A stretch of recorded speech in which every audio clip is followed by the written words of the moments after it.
All right, well, that was a rough one for the Bows. We're going to bring in our friends live on Facebook. Let's go and do that right now. It's hard to smile right now, but we're going to try, and we're going to try and do it as constructively as possible. But I want people to join me, so I put in a link to be on the Zoom. We're going to try this for the first time. Fan Zooms.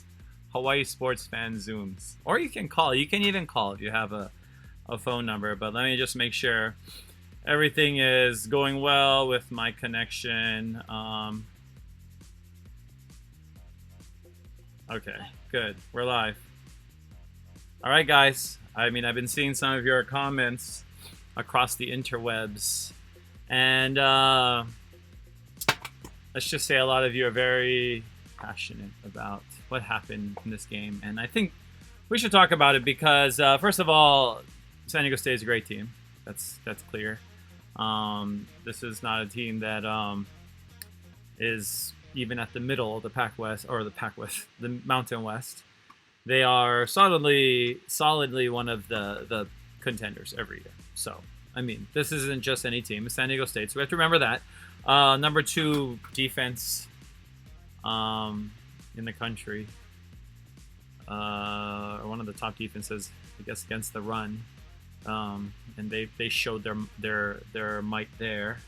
But on our side, I think a lot of people, their frustration is with our side of the ball and our offensive scheme, because I know a lot of people had high hopes that this offense would develop a lot of big plays, develop a lot of leveraging a lot of the exciting players that we have on our team, on our roster. And one of those guys, so let's talk about that first. Calvin Turner. Let's talk about him, because I think Calvin Turner, he makes a good case as to a guy that just needs to have the ball more often. Here he is, and this is after, I believe, right after a play where he's a wildcat quarterback, right? So he comes in, does a wildcat, and when we're moving quickly, this is clearly a scripted thing. So our offense works best when we're running these scripted plays, right? That are usually every team starts off usually with a script, right? And they run their first drive, and we have a lot of these drives that you can tell are pre-scripted, or at least the play calling is already the coaches already have kind of a play in mind. And this is exactly one that they pulled out at the right time. Calvin Turner breaking away right here for a big gain, but 39 yards rushing for him, but also receiving. He caught the ball 4 times for 116 yards. That long one, 75 yards. That is impressive. That was something that you can be excited about. That's something that I come away from this game and I'm excited about, seeing that play, because Calvin Turner is definitely one of those guys that can do a lot with the ball in his hands, and I was excited from right there. Timmy, thanks for joining us. Timmy, if you want to jump on, we have the Zoom, so if people want to try and jump on the Zoom, you can just call the number. You don't have to show your face, but come join us. Timmy says Muasau and Panay were bright spots on defense. Definitely, excuse me. I'm stuffing my face with chocolate chip mochi crunch, or chocolate mochi crunch. That's how I'm not the type that's gonna hit the bottle or anything like some people who will remain nameless who are probably watching. But I do have my fix of sweets, definitely, in times like this. And I think I ate too much. But Muasau, I agree, great. Totally a bright spot. And having his name up there amongst the Mountain West's leading tacklers, that's kind of cool. So a guy that, came in with expectations as to what he's been doing. But, it's okay, Timmy. You can hit the ball. I wasn't talking about you in particular, but yeah. Timmy says O-line from the jump today, though. Chev running for his life. Yeah, it was hard. Chev, took a lot of hits.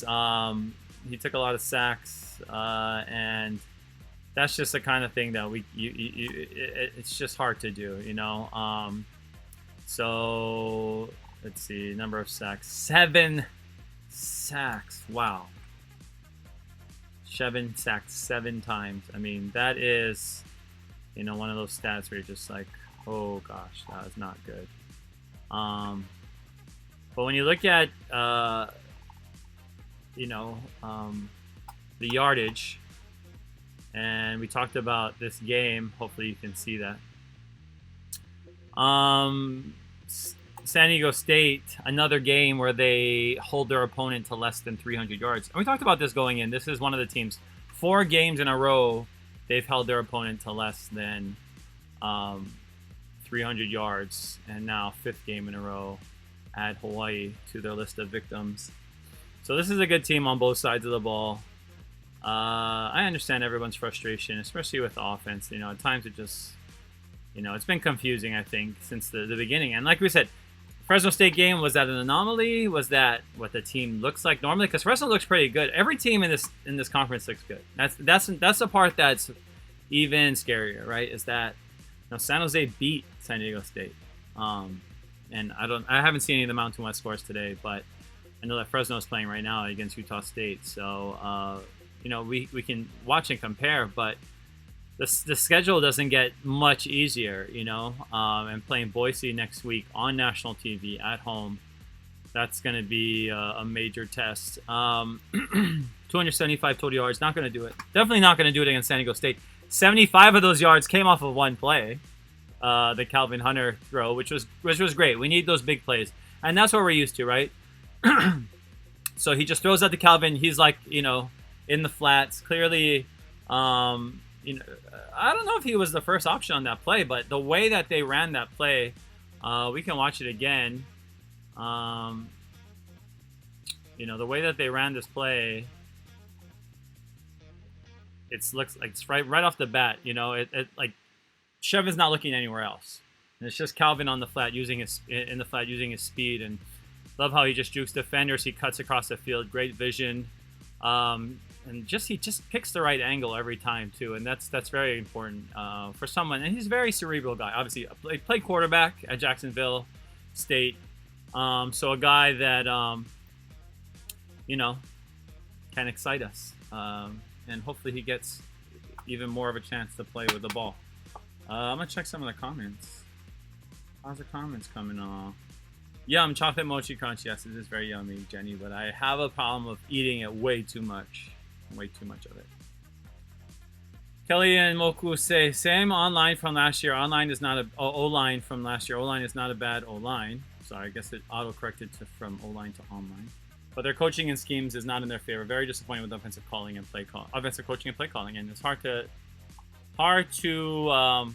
and like I said, if anybody wants to jump on and talk, there's a phone number. I have it in the description of the top, and also you can Zoom, you can be on camera, you can look all Hollywood out. I don't care. You can have a lighting. I mean, but I just want to hear the passion. And right there, Moko is right. There are high expectations, especially on the offensive side. We knew that Graham, he talked about he wanted to play hard defense, he wanted to play tough defense. But let's face it, our offensive school. The best defense is the better offense, right? That has been our philosophy. Let's not get away from that.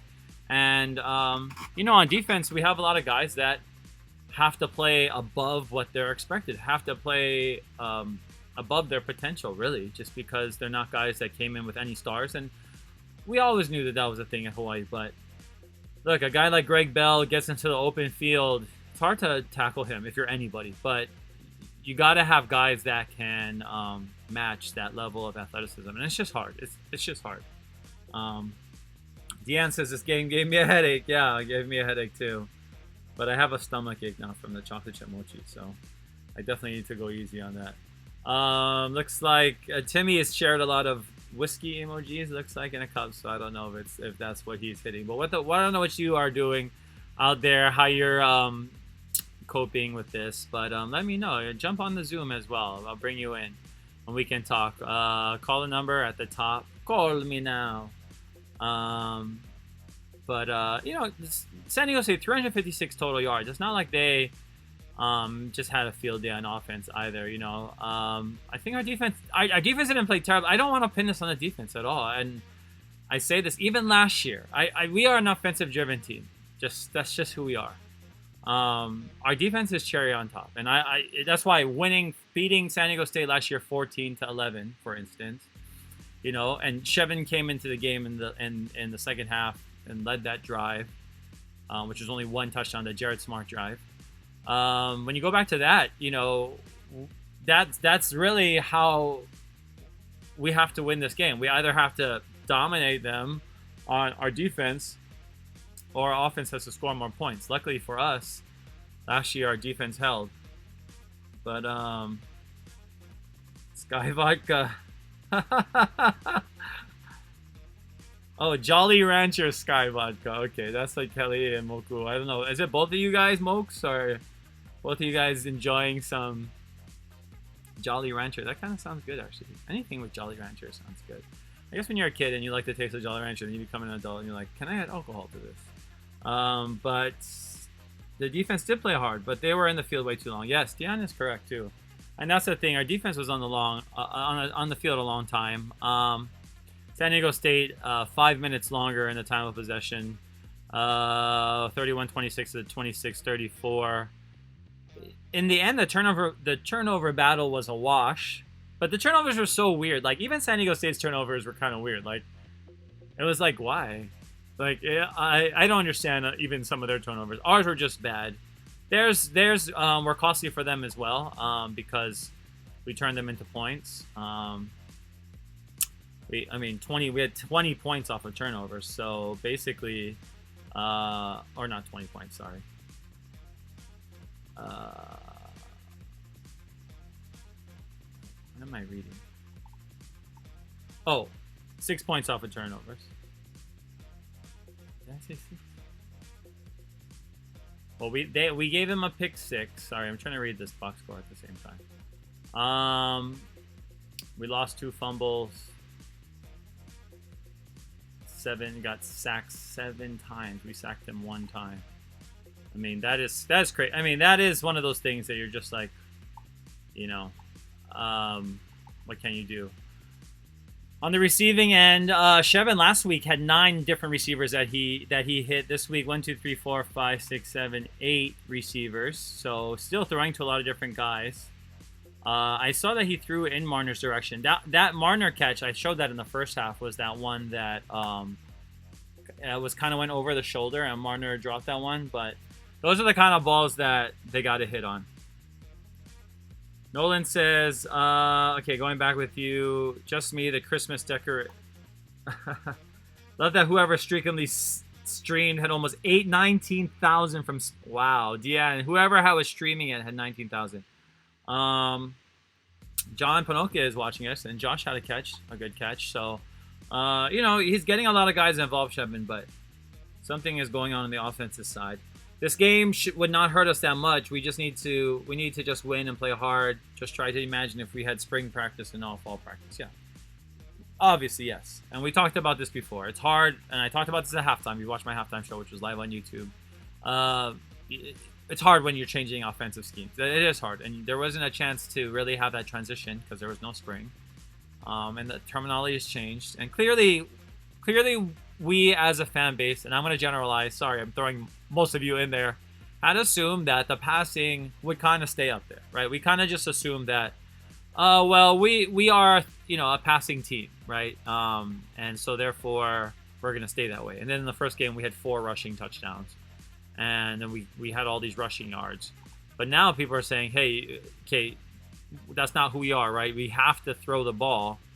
And Shevin, had 200 yards passing. It was 50%, 17 of 30, less than 50%, 49%. Had a touchdown, had that pick.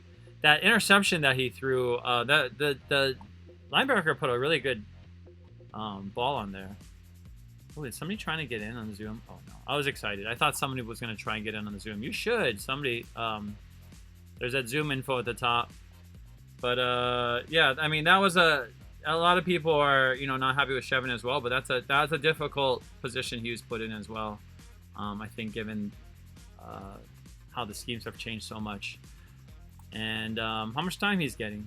And the thing is, San Diego State was rushing 3 guys at a lot of time, too, and still getting back there. And that just can't happen. And we give a lot of praise, and I love our O-line, and they still are doing a great job. But that's something that definitely needs to improve. I mean, you have to give Chevin time as well. But look, it's a new year, and this is a tough league. I mean, San Diego State is not even supposed to be the best team we play this year, and they were really good. I mean, that's an elite team. That's like playing a Pac-12 team. You know, Day getting the ball on the an end around or those jet sweeps. He had 2 carries for 6 yards. I think he has to get the ball more too. I mean, Calvin clearly is a playmaker. I think now we've seen that Calvin is a playmaker.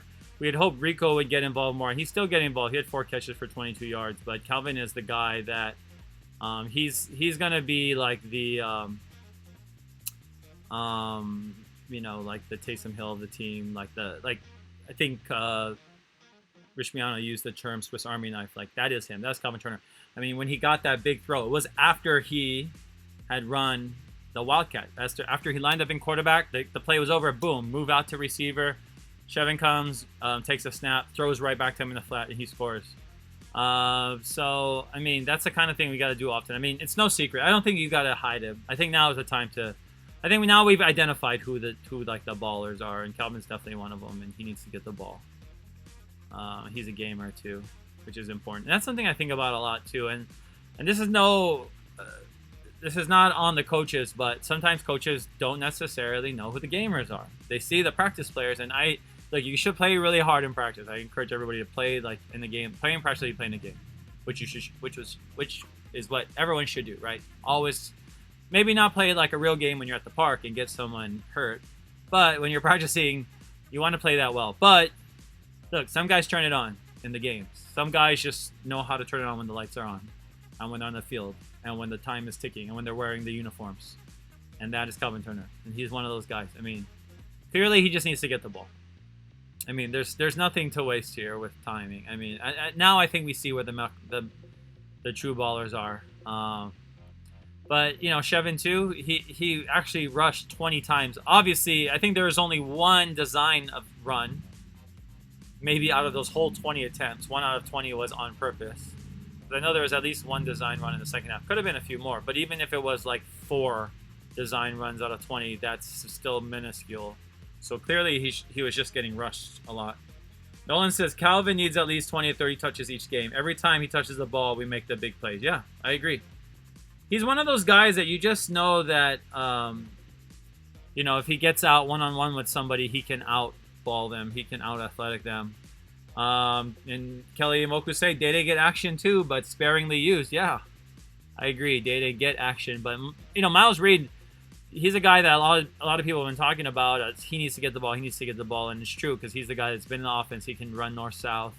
But 1 yard, that's all he got today. So, you know, it's hard. It's hard when we're not seeing consistently the breakaway guys yet either. Like, it's nice to see people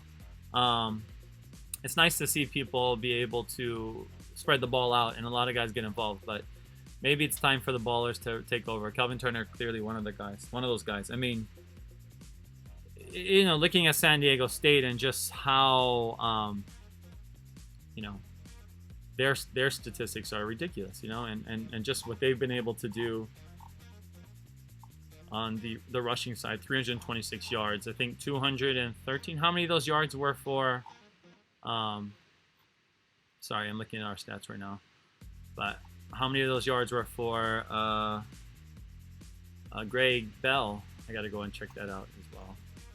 You know, they know, San Diego State knows what they're good at, because Jesse Andrews, a great receiver too, right? So they're loaded, but they were even doing weird things too. When the run was dominating, they were throwing. Like those interceptions really don't make any sense. I'm not sure why they did that, but Greg Bell, okay, 160 yards. So he didn't get a 200-yard game, thank God. So he didn't have 200 yards. That would have been embarrassing. But Jordan Bird had 61 yards. Lucas Johnson had 47 yards. Chance Bell had 47 yards. And Williams had 21 yards. So, obviously, Greg Bell took a seat early in the game. And the quarterback, I believe, as well. Yeah, because they brought in the new quarterback, but he didn't throw any passes. And their starting quarterback was 4 for 13 for 30 yards. So he has a terrible passing game, but it didn't matter, you know. And that's scary. I mean, San Diego State can bring in another guy, and he ran it just as effectively. But you know, that's what's going to happen. This is going to be one of those games. I know we had another comment in here. Peter says, Wayne, I know they probably didn't have the practice time, but what happened to the up-tempo offense? Were you supposed to implement? Yes, I agree. That right there is facts. We talked about this up-tempo, fast, and we see it sometimes, right? When and in Fresno, we ran it off the bat. Fresno, we were already going up-tempo from the first drive, but I have no idea. I don't know. I really don't know, because I agree that was supposed to be what we were sold on, was a run play action, or RPO, which we're seeing RPO, but we're not seeing that run play action. We're not seeing the play action as much as I thought we would be seeing either. We're also running a screen that a lot of people don't like. And screen plays are really effective when they are thrown at you out of nowhere, most of all. But, you know, 4 games in, 2-2. What can you say right now? Fresno, a good win. That win is probably going to look like a good win by the end of the year. And, you know, and New Mexico will be the win that was the obvious win. So now looking down the pipe, Boise, San Jose, Reno, and UNLV. I mean, there's not a guaranteed win in those 4. There's not a single one. And that's scary, because it's going to be hard to beat these guys. Kelly and Moku say San Jose State beat them, and their days are holding their own. And our days was holding their own. Yeah, I truly believe if offense could have figured out something early, we could have upset them today.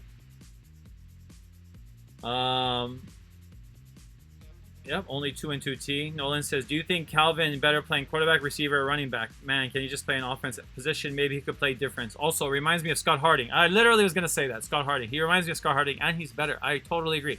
I don't know if he can punt as well as Scott Harding. See, Scott Harding, a lot of what he could do was on special teams too, which has made him very special.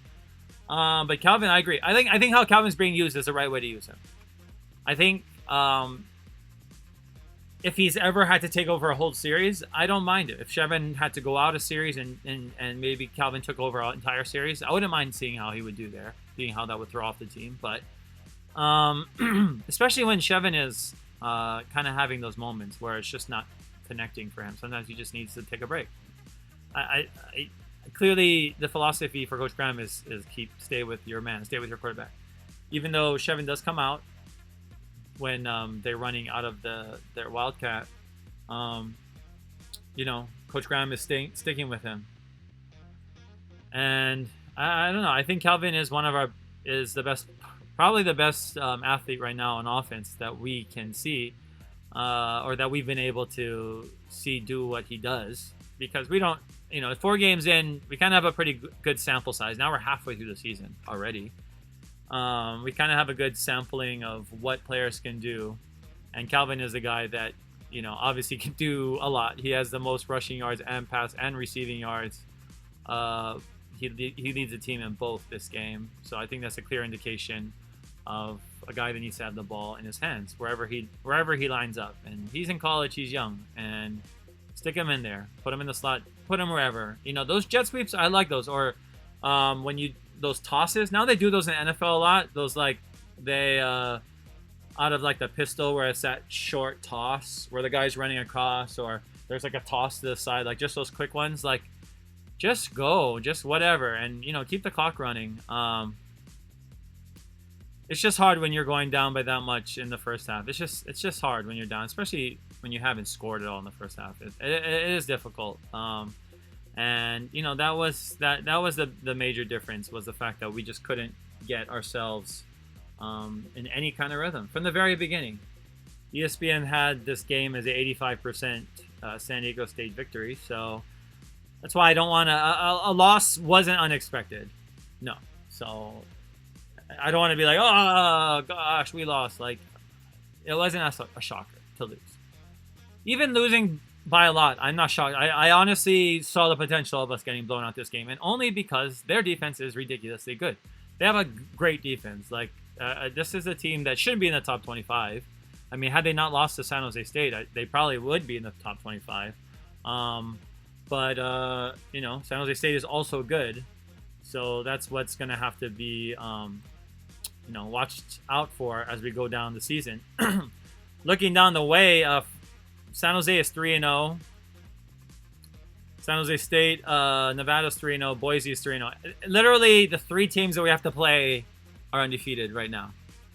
UNLV is the only team that's 0-3, and they actually don't look terrible, super terrible themselves.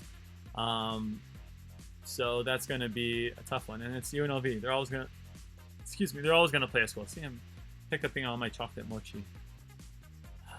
This is when you know the depression is sunking in. When I've given in to the chocolate. But it's going to be crazy. So top two, right, this year, no divisions. Top two are going to get into the game. Right now, UH is in the middle of the pack. But the top three are literally on the schedule in the next 3 weeks. I mean, that is scary. No doubt scary.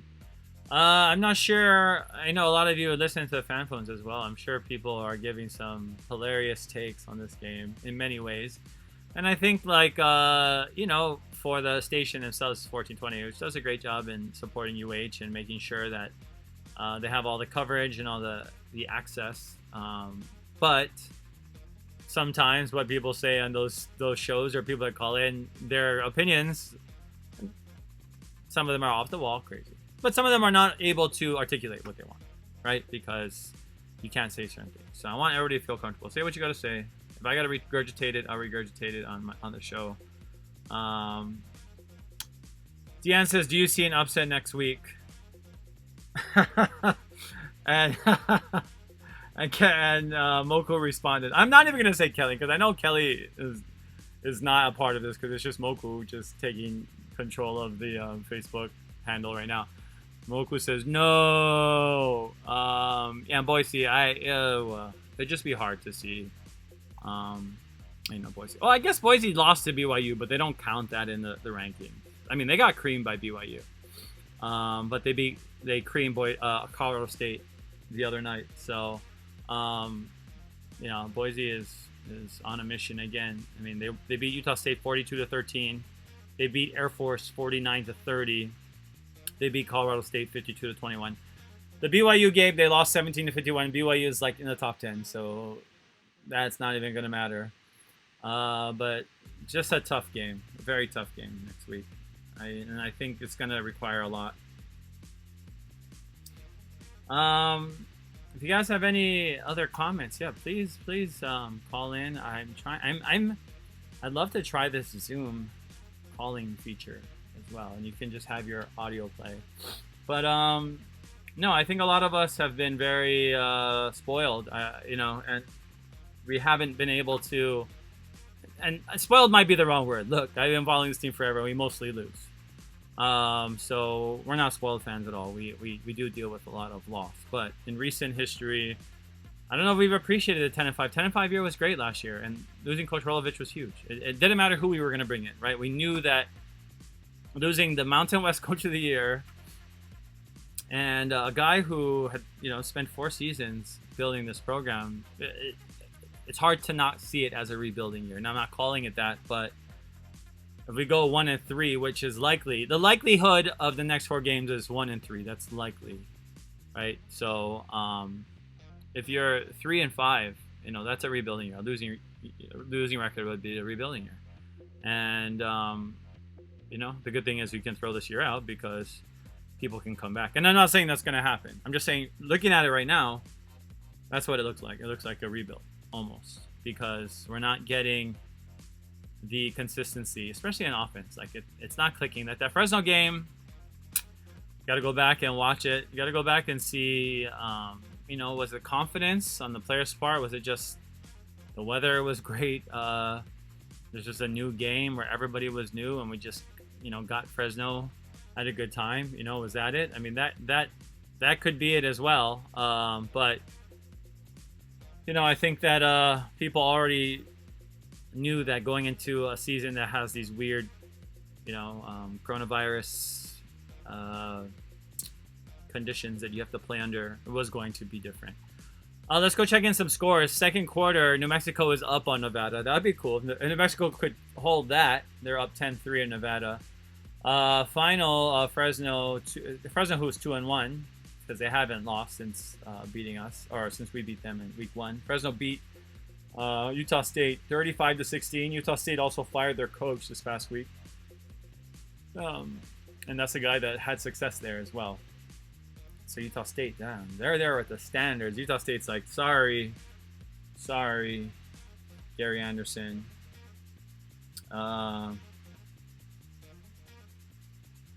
In our game, obviously, San Diego State won that one.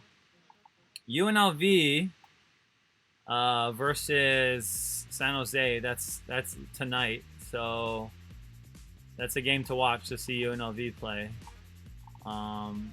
And then that Boise game the other night, I mean, they just creamed Colorado State.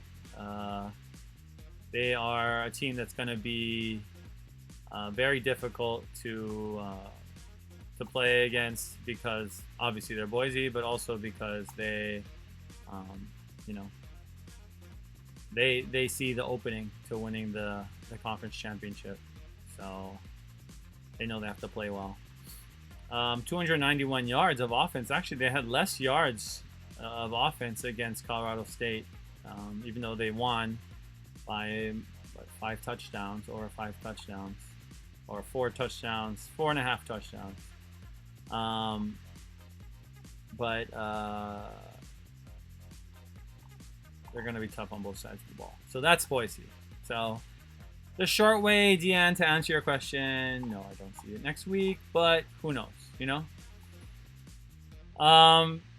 Yeah, Peter said that you can't give the defense time. You're right. You got to throw them off. If you're up-tempo, then the defense doesn't have time to sit back. And that's the reason that you got to be able to come with more than athletes, especially if you're being out-athleted by the other team, out-talented, which San Diego State has some studs. I mean, they have legit players who, and a lot of them, and some of them from Hawaii. I mean, 2 starting linebackers from Hawaii. And then it was the former Kaiser quarterback, that's the defensive end. So that defense looks a lot like ours should probably look like, Deanne says, I think next week could be different with fans in the stands. I would hope so. I think it would be, but I don't know how much difference. Last time Boise played in Aloha Stadium, there are fans there. Not that many, because there are less fans every year. And that's the thing. That is the biggest thing. So back to that, that's what a losing season could do to this team. Could be crippling in a lot of ways, especially during this year. Especially during a year where things are lagging. Especially during a year where, the fan base is being cut out really on pay-per-view. If you're saying 19,000 people are watching the stream on the Hawaii Live, whatever that was, on Facebook or whatever, that's because $70. Who would want to pay $70 to see that? $70 to watch your team get murdered. I mean, that is crazy, and that just has long-term ramifications. But of course, the department is celebrating. They even had a media blitz to celebrate the naming rights of the arena. But in the end, that $5 million over 10 years is going to pale in comparison to the deficit that's going to be created by fan base dwindling, which it already is. And I don't see that as a major priority as to something that needs to be worked on. That was Calvin Turner in the first half. He was already starting to break out a little bit, but it just got difficult for him after a while. You can't blame him. Not everything is on him. He's not calling the plays, but when you get him out in the flat like this, when you get him the ball in his hands, he can beat defenders. Like 1, 2, how many guys? Well, he had that first guy was 3. Cuts all the way across. That's a slow down right there. 2 more guys. All the guys chasing a 1, 2, 3. So now got about 8 guys in the frame at one point. San Diego State defenders going after him. That's a cool play. So that's fun to watch. If you get depressed, just keep watching that game, or just keep watching that Calvin play. This is a tough one. Definitely a tough one. You know, I just wanted to be able to share with all of you folks. Oh, Deanne says, no, I mean 19K money-wise. Well, 19K money-wise, yeah, but I don't know if all those people would have gotten it anyways. I don't know if all those people would have. So Deanne is saying 19,000 people at 1 point, which is crazy. If that's the right number, is it 19 or 1.9? Maybe 1.9. I don't know about 19. I'm not doubting you, but like, it's hard for like, you know, Kanye to get 19,000, you know, views on his live streams, or, you know, Takashi 69. So I'm not sure if it was 19, but probably like 1.9K. Although I don't wanna say it look like I'm doubting you, but if 19,000 people are watching that, then we would probably have the equivalent of 50,000 people in the stadium. She also said that one kid at SDSU had a detached retina and ran like he didn't. I had a detached retina, no other problems. Yeah. Wow, that sounds very painful as well. Yeah, and Calvin Hunter, according to Kekala, he kept saying Calvin Hunter. I mean, that's your team. You're the play-by-play person of that team. You cannot be making name mistakes. But, you know, I guess everybody did. He must have been flustered. It was hard to see the team play that way. Yeah, and Moku says, yeah, highlight play of the game was Calvin Turner, and that's somebody that we can. That's a huge silver lining that we can take away from this. Is definitely Calvin Turner's play and his, you know, just how good he looked on, you know, in the open field. I mean, that's a guy that can make plays with his feet, and that's really important because in this type of offense, like, we're so used, and a lot of people are calling to get back to some of our run and shoot schemes because, you know, the rhythm and the run and shoot is hard to disrupt, right? It's hard for the defense to be able to read it, and you know, we can march down the field when everything is clicking. And not to say this offense can't click, we've seen it click, but it's not. The defenses are catching up on it, and the defenses are getting better, you know. And next week is not going to be any easier having Boise State on one side of the ball. But yeah, that was just a tough game. Yeah, and the Mountain West is gonna have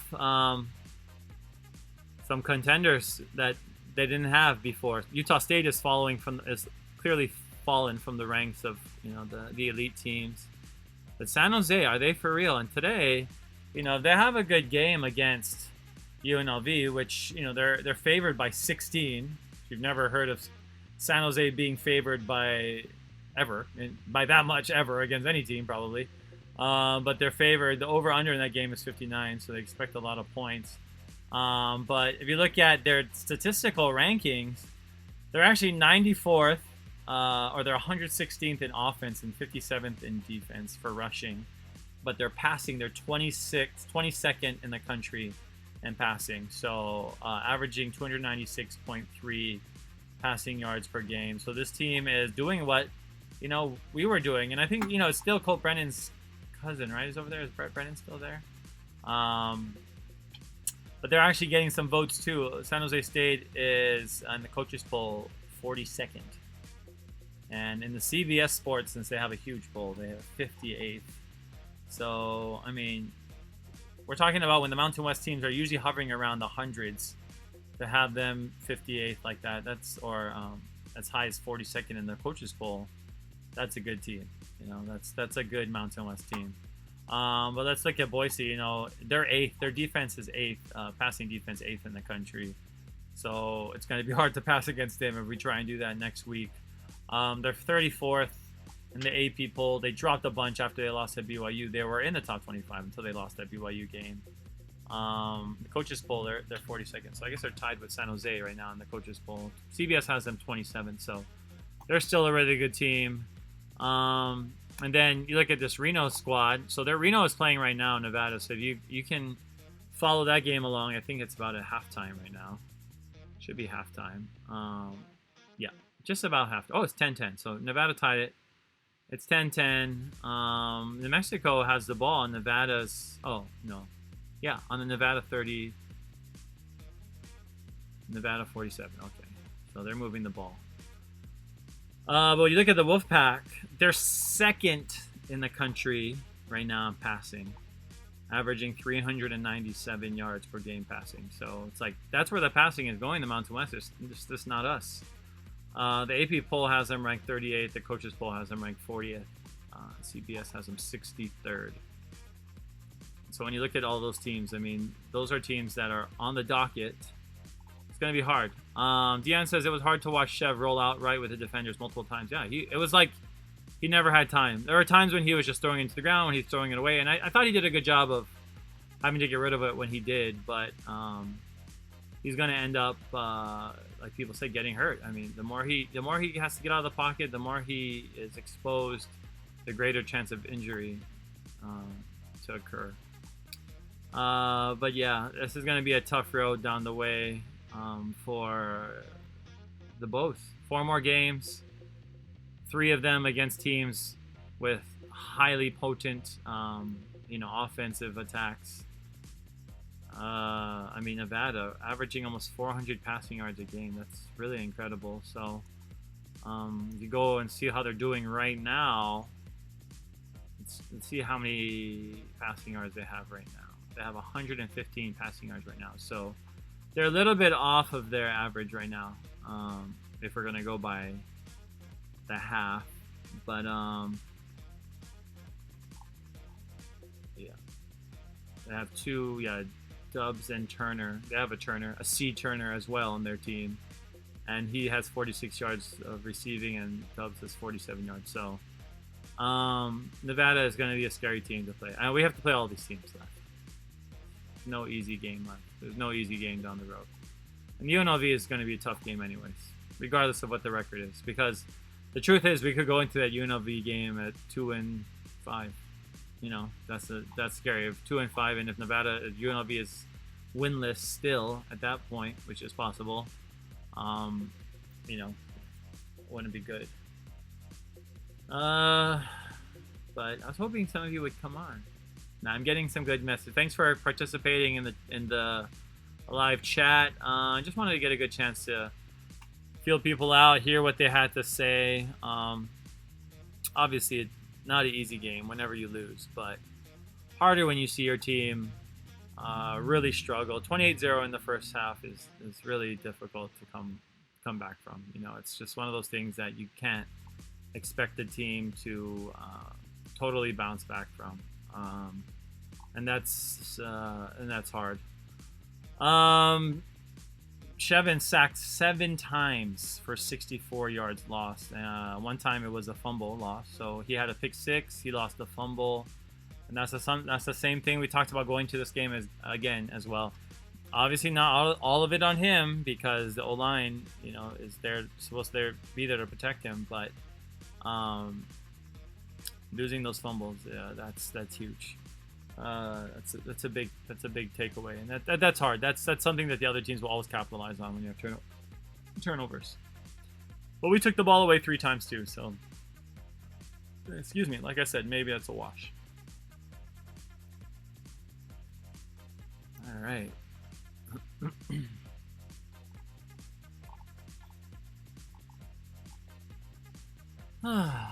All right, guys. Well,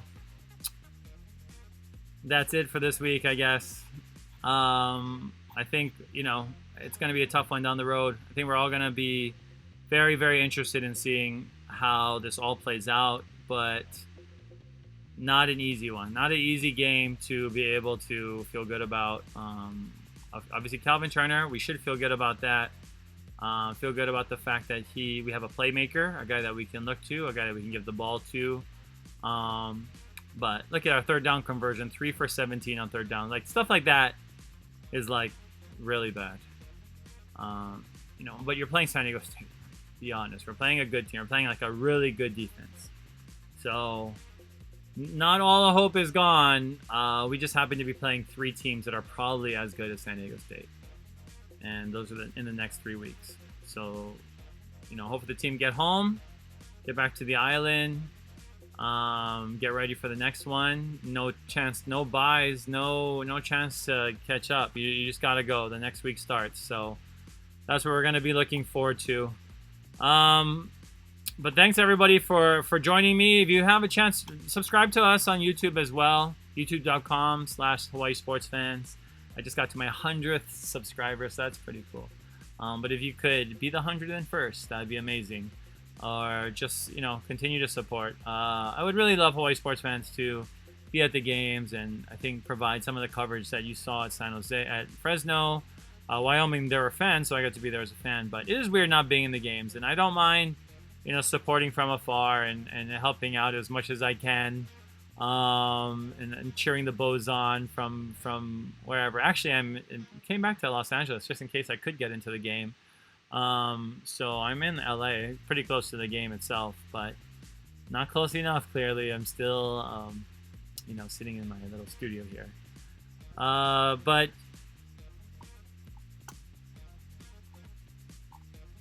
thank you, Deanne. Mahalo, Kelly Amoku. Mahalo, all of you. We'll see you folks next time. Aloha.